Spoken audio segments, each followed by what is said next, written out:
day after the BJP claimed that his signature on his letter of resignation from the Indian Statistical Institute was indeed fabricated, Pranab Mukherjee, who's UPS candidate for presidency, has rejected all charges. The former finance minister said, how could he forge his own signature?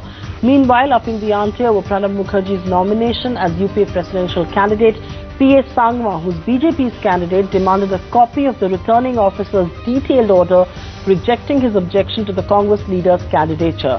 And that's not it. Now the BJP has threatened to file an election petition and has slammed Pranab Mukherjee for attending a lunch meet in Uttar Pradesh that was allegedly attended by two convicted politicians on payroll.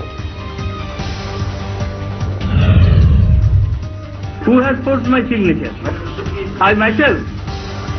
I myself, if they are contention, I do not know what they have said, but if they are contention, I have forged my signature myself, then what is the point?